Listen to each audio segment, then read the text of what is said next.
Les cours ne me donnent pas vraiment le temps pour publier, mais des suites pour bientôt. Marik, voix basse chute, quelqu'un nous espionne. Il a ouvert la porte et là. Dans la peau de Marik et salut la famille, moi c'est Marik, j'étais tranquille en train de dormir quand cette pute de Aminata vient dans le salon me parler. Elle, Marichou ça va? Moi, wesh gros tu veux quoi? Va y parle, j'ai pas de temps à perdre.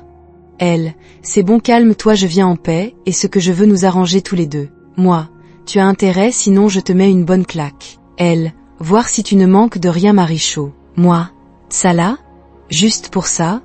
Elle me caresse légèrement la cuisse. Elle, on pourrait faire des choses toi et moi. Moi, ah ouais tu proposes quoi? Elle s'approche encore plus de moi et me caresse le membre à travers la culotte. J'avais déjà des envies, elle semblait bien s'y connaître pour exciter les mecs, mais il y avait des gens au salon. Moi, pas ici. Elle, tu proposes ou? On se dirige vers la douche et coup de chance il n'y avait personne. Je me la suis faite pendant 1 heure quand j'entends un bruit provenant de l'autre côté de la porte. Moi, voix basse quelqu'un nous espionne, mais bébé tu te fais des films. Moi, la ferme et attends-moi là. J'ouvre la porte doucement et je vois Amina assise au sol dans les taisons. Dans la peau de Amina Marik était là en sueur et en caleçon devant moi avec Aminata derrière. Je me suis relevée et j'ai commencé à marcher à 100 km/h. Mon cœur allait sortir de ma poitrine tellement il battait fort sans compter ma main qui saigne quand il m'attrape la main et me retourne. Marik, tu fous quoi là? Moi, ça te regarde? Marik, fais pas la maligne avec moi, tu fous quoi là? Moi, lâche, moi Marik sinon je. Il me met la main sur la bouche et me pousse contre le mur. Marik, sinon quoi? Tu sais quoi Amina, depuis que je suis venue ici tu ne me cherches que des embrouilles, mais si c'est la guerre que tu veux tu l'auras. Il a enlevé la main de ma bouche. Moi, tu n'es qu'un malade, un sale pervers tu canapé avec cette pute de Aminata ta propre nièce. Aminata, à qui tu parles comme ça? Je suis ton égal, c'est ça? Moi, encore heureusement que tu ne le sois pas.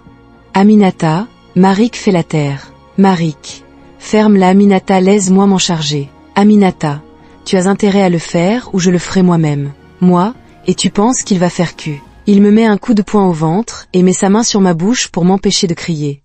Il en remet encore d'autres et je suis tombée en pleurs mais je ne pouvais pas crier. Marik, fais pas la pleurnichard, c'est toi qui l'as cherché.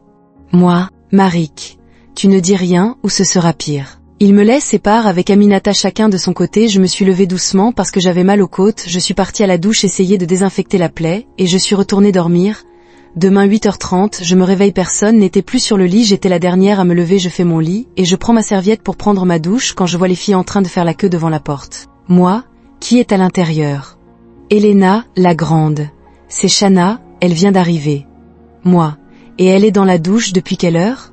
Elena, ça va faire 1 heure. Tanti Noumou vient vers nous avec son torchon, quelqu'un est parti se plaindre. Elle s'est mise devant la porte. Tanti Oumou, tu as 2 minutes pour sortir de là sinon, je défonce cette porte dans 1,2,3. Shana est sortie en courant. Shana, maman je n'avais même pas fini. Tanti Oumou, ferme-la et va t'habiller, et tu viens aider en va. J'ai pu rentrer à la douche, je me suis habillée, et je suis descendue prendre mon petit déjeuner. Tout le monde était occupé, chacun faisait quelque chose. J'ai fini de manger, puis ma mère m'a envoyé prendre des jus en bas. Aujourd'hui tonton Ladji vient du village, il vient rarement en ville que pour des grandes occasions, les plats étaient déjà prêts. Ma mère, Amina il manque des jus, va encore en prendre.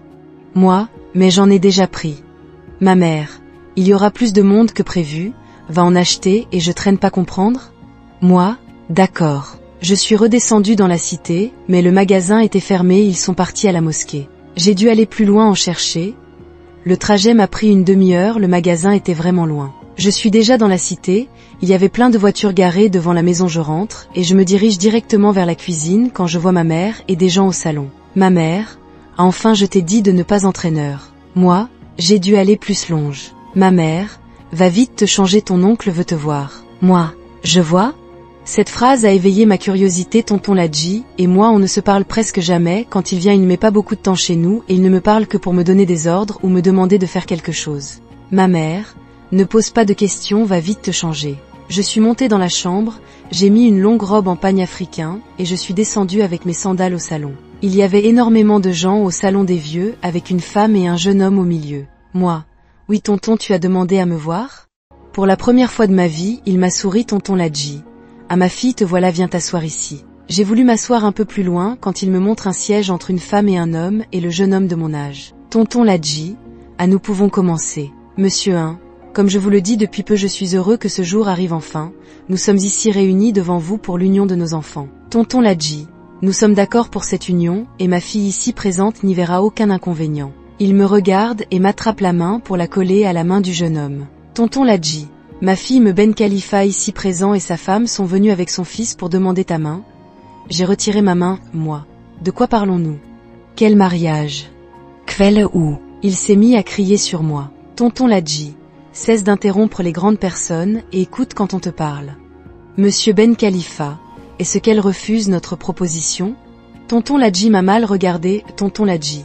Bien sûr que non, elle accepte plus. Je me rendais pas bien compte de ce qui venait de se passer. L'information a mis du temps à arriver à mon cerveau. Les seuls mots qui résonnaient dans ma tête étaient union. Marik me regardait avec des grands yeux et un sourire moqueur et bois des lèvres, et ma mère qui regardait le sol. Je me suis mis à vite respirer et je me suis évanoui.